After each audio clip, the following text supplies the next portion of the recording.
Hello my friends, welcome to comic my life channel. और चलिए शुरू करते हैं रेड लेटर का पार्ट 3, जो इसका फिनाले पार्ट है। तो चलिए इस कॉमिक्स को आगे शुरू करते हैं। इतिहास की हालत बहुत ख़राब है। वह दिल्ली के राम मनोहर लोहिया हॉस्पिटल में ज़िंदगी और मौत के बीच झूल रहा है। नहीं, इतिहास को इस हालत में पहुंचाने वाला तिरंगा है। तिरंगा, इतिहास पर हमला करके तूने अच्छा नहीं किया तिरंगा। इतिहास पर हुए एक एक बार का हिसाब लेने एंथोनी आ रहा है। एंथोनी आ रहा है तिरंगा। आहा। वह व्यक्ति घबराकर एक झटके से उठ बैठा।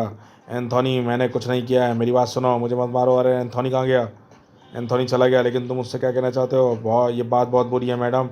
ऐसा सनसनीखेज जो सारी दुनिया में हंगामा मचा देगा। बात क्या है, बताओ ना। अनर्थ होने जा रहा है मैडम। एंथोनी के हाथों तिरंगा मारे जाने वाला है।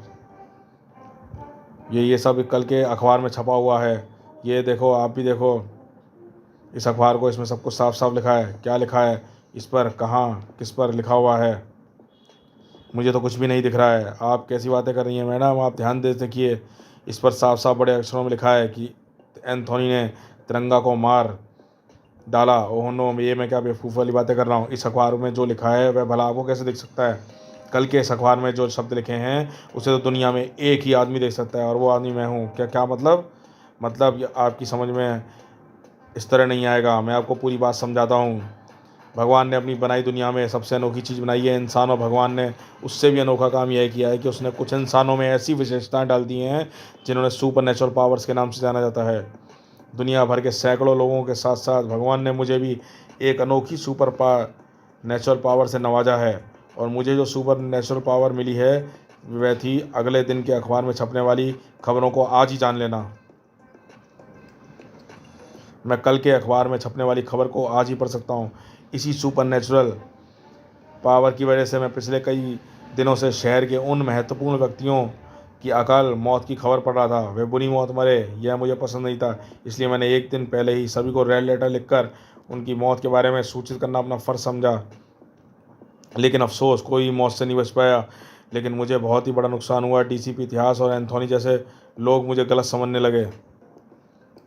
उन्होंने समझा कि मैं शहर में आतंक फैलाने के लिए पहले लोगों को रेड लेटर भेज रहा हूँ, फिर अपने गिरोह की मदद से उनकी हत्या करवा रहा हूँ। यह उसी गलतफहमी का अंजाम है कि एंथोनी ने मुझे मार मार कर यहाँ तक पहुँचा दिया है। जबकि सच्चाई यह है कि मैं बेगुनाह हूँ। मैं जो कुछ कर रहा हूँ वह दूसरों की भलाई के लिए कर रहा था। अगर ऐसा है तो तुम सभी को रेड लेटर क्यों भेजते थे? खुद जाकर सारी सच्चाई क्यों नहीं बताते थे? मैं डरता था कि वही लोग मेरी सुपर नेचुरल पावर को जानकर मेरा गलत इस्तेमाल ना करना शुरू कर दें। इसलिए मैं शहर से बाहर ऐसी हवेली में रहता हूँ जिसे सारी दुनिया अभिशप्त समझती है। ओहो, मैंने सारी सच्चाई तुम्हें बता दी है। अब तुम मुझे बताओ कि क्या तिरंगा को एंथोनी के हाथों मरने की कोई तरकीब, बचाने की कोई तरकीब है मरने से? नहीं, लेकिन क्या यह ज़रूरी है कि तिरंगा जैसा सुपर हीरो एंथोनी के हाथों ही मारा जाए? ज़रूरी है, बिल्कुल ज़रूरी है। मैंने जो देखा है वह गलत नहीं हो सकता। कल के सभी अखबार झूठे नहीं हो सकते। तिरंगा एंथोनी के हाथों मरेगा, हर हाल में मरेगा। वह जो कह रहा था, एंथोनी उसे सच करना पहुंच चुका था। दिल्ली, तिरंगा का शहर, और इसी शहर के किसी कोने में मरा पड़ा नजर आएगा तिरंगा। जल्दी इस शहर के लोगों को, यहाँ तक कि यहाँ एक समाधि नजर आएगी जिस पर लिखा होगा तिरंगा। गुस्से से जलती एंथोनी की आंखों ने आई चमक बता रही थी कि उसकी खोज खत्म हो गई थी और अब शुरुआत होने वाली थी हमले की। भड़ाक, उफ। पलक झपकते ही हमलावर को पहचान गया था तिरंगा। एंथोनी, तुम यहाँ दिल्ली में? मुझे दिल्ली तो आना ही था तिरंगा, क्योंकि अगर मैं दिल्ली ना आता तो तेरी जान कैसे लेता? उफ, तुम मेरी जान लेना चाहते हो एंथोनी? क्यों, मेरी समझ में नहीं आ रहा। आ जाएगा, जब मौत सामने आएगी तो सब समझ में आ जाएगा। उफ, लगता है समझाने की ज़रूरत मुझे नहीं, तुझे है, और तू तब तक नहीं समझेगा। कड़ाक, जब तक तू ये नहीं समझ आता कि तिरंगा तुझसे किसी भी रूप में कम नहीं। बहुत कम है एंथोनी से, बहुत कम है तू। इस ठंडी आग से जलाकर मैं तुझे दुनिया से भी कम कर देता हूँ। ओफ, आहा। एंथोनी की ठंडी आग ने तिरंगा के शरीर का संतुलन बिगाड़ दिया था, लेकिन तिरंगा ने अभी भी अपने दिमाग का संतुलन नहीं बिगड़ने दिया था। एंथोनी की ठंडी आग मेरे शरीर के तापमान को बढ़ाकर, मेरी नसों में दौड़ते लहू को जमाकर मुझे मार डालने की फिराक में है। मुझे इस ठंडी आग से खुद को बचाना है। और ऐसा यह गर्म आग ही कर पाएगी। ठंडी आग से छुटकारा मिला तो तिरंगा एंथोनी से छुटकारा पाने की सोचने लगा। एंथोनी गेंद की तरह जंप करके मेरे वार से बच रहा है, उसका उछलना बंद करना होगा और उसके लिए मुझे तारकोल से भरा ड्रम काम आएगा। जैसे ही ऊपर उछला एंथोनी नीचे आएगा, यह तारकोल का ड्रम उसके नीचे होगा। ओहो, तेजी से आया एंथोनी, नीचे आया एंथोनी का शरीर ड्रम में भरे तारकोल में फंस कर रह गया। तू फंस चुका है एंथोनी, अब तेरे काम आराम से तेरे बिगड़े होश ठिकाने लगाकर तुझसे पूछ सकता हूँ कि तू क्यों मेरी जान का दुश्मन बनाया हो। तेरी आंखें ये देखकर धोखा खा रही हैं कि मैं फंसा हुआ हूँ। देख कहाँ फंसा हुआ हूँ मैं। ओह, या तो भूल ही गया था कि तू टेलीपोर्ट हो सकता है। यह भूल तेरी आखिरी भूल होगी तिरंगा, तेरी उस जिंदगी की जो मेरे हाथों ख़त्म होने वाली है। भड़ाक। मैंने तुझे इस अंधेरे में लाकर अच्छा किया, बहुत देखती हैं तेरी आंखें। यहाँ सिर्फ एंथोनी की आंखें देखेंगी और तुझे मौत दिखाएंगी। उफ, तुझे अंधेरे में रहने का शौक़ हो सकता है लेकिन मुझे नहीं, इसलिए मैं अपनी ढाल की तेज़ फ्लैट लाइट रोशन कर रहा हूँ, जिसकी रोशनी दिन के उजाले को भी मात दे सकती है। उफ, बहुत तेज़ रोशनी ने एंथोनी को चौंकने भी मजबूर कर दिया और चीखने को भी। लेकिन एंथोनी उस स्थिति का फ़ायदा ज़्यादा देर तक नहीं उठा सका। तू एंथोनी के हाथों से बच नहीं सकता तिरंगा। खनाक, तुझे मरना होगा, एंथोनी के हाथों ही मरना होगा। आहा, वहाँ गूंजी वह चीख, तिरंगा की आखिरी चीख साबित हुई, जिसके शांत होते ही मुर्दा घर में मौजूद लाशों पर में अब एक और लाश का इजाफा हो गया था और वो लाश तिरंगा की लाश थी। मैंने बदला ले लिया। मैंने तेरे शरीर से तेरे गिरे खून के एक कतरे का बदला ले लिया। इतिहास एंथोनी का यह वह बदला किसी को जश्न मनाने का कारण था। हा हा, एंथोनी ने हमारे सबसे बड़े कांटे तिरंगा को हमारे रास्ते से हटा दिया। हा, लेकिन ये हुआ कैसे अजय राजे? यह बात अभी तक मेरी समझ में नहीं आई। यह सब मेरे शातिर दिमाग की बदौलत हुआ है। मैंने तिरंगा और डीसीपी इतिहास को एक साथ अपने रास्ते से हटाने के लिए चाल चली थी। मैंने अपने एक निपुण आदमी को तिरंगा का लबादा पहनाकर उसे तिरंगा बनाया और उससे इतिहास पर हमला करवा दिया। मेरी इस चाल का नतीजा यह निकला कि सारी दुनिया के साथ साथ एंथोनी को भी यह पता चल गया कि तिरंगा ही कसूरवार है, इसलिए उसने तिरंगा को मार डाला।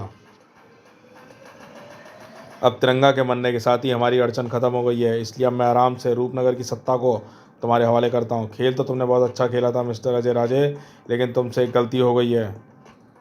तुम यह समझने की भूल कर बैठे हो कि तुम्हारे जाल में फंसकर तिरंगा मारा गया है। तिरंगा, तुम जिंदा हो? ये नहीं हो सकता। हमने अखबार में छपी तुम्हारी छत पे लाश को अपनी आंखों से देखा है। सारे अखबारों में तुम्हारी मरने की खबरें छपी हैं। अखबार झूठ नहीं हो सकते। अखबार झूठ हैं भी नहीं। उनमें जो खबरें और मेरी लाश की जो फ़ोटो छपी है वो एकदम सही है, लेकिन वो मेरी लाश नहीं थी, वो तो पहले से ही मुर्दा घर में पड़ी थी। मैंने उस समय अपनी ड्रेस और लबादा पहना दिया था जब एंथोनी मेरी ढाल की तेज़ रोशनी से विचलित हुआ था और एंथोनी ने उसी लाश को ही मार डाला था। और ऐसा मैंने ये सब जानने के लिए किया कि आखिर एंथोनी क्यों मुझे लाश बनाने पर तुला हुआ है। जल्दी मुझे सारा मामला पता चला और मुझे यही पता चल गया कि किसी ने मेरे खिलाफ़ कोई साजिश रची है।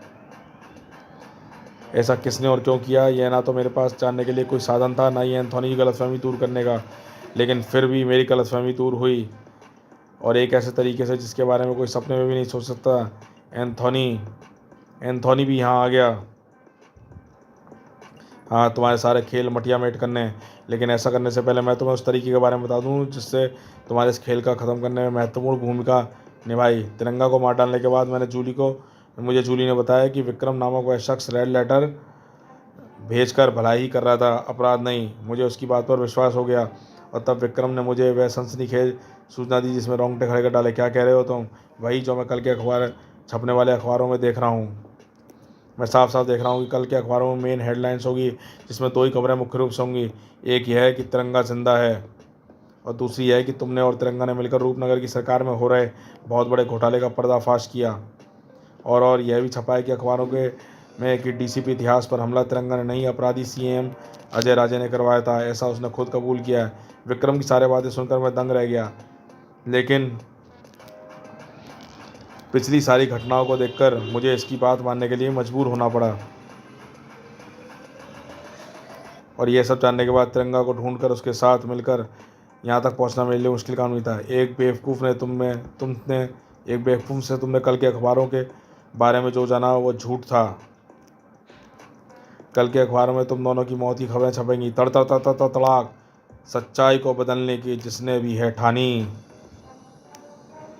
भड़ाक, उसे हमेशा याद आई है नानी। मेरी ठंडी आँख तो इन्हें 7 पुश्तें याद दिलाएंगी। तिरंगा और एंथोनी के सामने ना तो अपराधियों के शैतानी इरादे ठहर पाए और ना वे खुद। आहा, जल्दी सभी कानून की गिरफ्त में थे और इसी के साथ बन गई वह खबर जो कल के अखबारों की हेडलाइंस बननी थी। और अब गिले शिकवों के दूर होने का समय था। गलत फहमी में मैंने जो तुम पर हमला किया, मुझे उसका खेद है। कोई बात नहीं एंथोनी, इसमें तुम्हारा कोई कसूर नहीं है। फिर दोनों अपने अपने रास्ते चल दिए। रूपनगर वापस लौटकर मुझे रेड लेटर भेजने वाले विक्रम से भी माफ़ी मांगनी है। समाप्त। तो दोस्तों, आपको ये कॉमिक्स कैसी लगी हमें ज़रूर बताइएगा और हमारे चैनल को सब्सक्राइब कीजिए ऐसी ऑसम कॉमिक्स के लिए। चलिए मिलते हैं किसी और कॉमिक्स में। देखते रहिए कॉमिक्स माय लाइफ चैनल।